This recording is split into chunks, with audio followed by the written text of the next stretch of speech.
Yeryüzünde huzur ve güven ortamının sağlanması ancak temel hak ve özgürlüklerin teminat altına alınmasıyla mümkündür.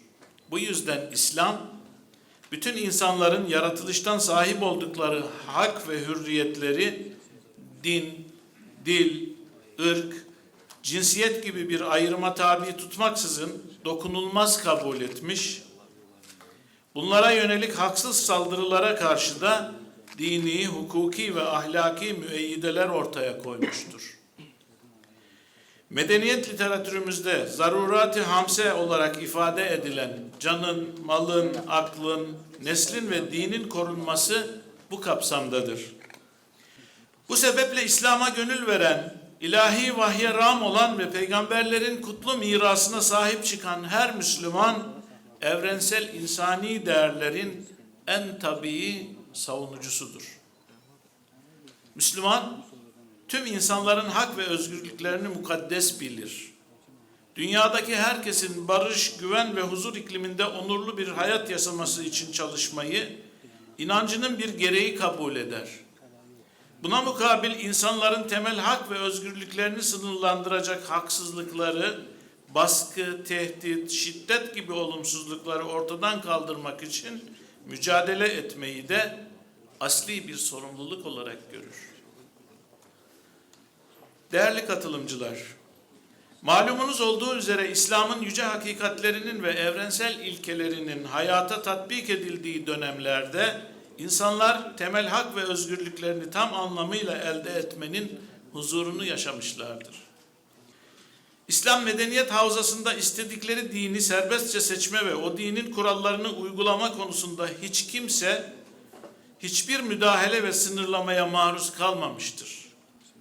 Türkistan'dan Endülüs'e uzanan bu geniş coğrafyada insanlar tüm farklılıklarıyla birlikte İslam'ın huzur veren ikliminde barış ve eman içinde yaşamışlardır. Hiç şüphesiz bu köklü medeniyet bilincinin bir tezahürüdür. Her türlü farklılığı zenginlik kabul ederek güvence altına alan devlet anlayışının bir yansımasıdır. Zira medeniyetler ve devletler ancak temel hak ve hürriyetleri, din ve vicdan özgürlüğünü tam anlamıyla temin edebildiklerinde güven ve huzur ortamı sağlayabilirler. Birlik ve beraberlik ruhu, toplumsal dayanışma ve paylaşma kültürü ancak böyle ortamlarda hayat bulabilir. Bugün başta Filistin olmak üzere dünyanın pek çok yerinde savaş, işgal ve katliamların kıskacında en temel haklarından bile mahrum bırakılan milyonlarca insan açlık, yoksulluk ve sefaletin pençesinde hayatta kalma mücadelesi vermektedir. Bugün insanlığın huzur ve güven arayışı her zamankinden daha güçlü ve daha belirgindir. Böyle bir ortamda, böyle bir vasatta İslam'ın hak ve adalet anlayışının farklılıklara saygı ve müsamaha yaklaşımının hayata taşınması büyük bir önem arz etmektedir. Kur'an'ın rehberliği, Peygamberimizin örnekliği ve medeniyet müktesebatımızın aydınlığında ilmi, irfanı ve hikmeti merkeze alan bir hayat tasavvuru geliştirme zarureti bulunmaktadır. Bu sorumluluk hepimizin omuzlarındadır.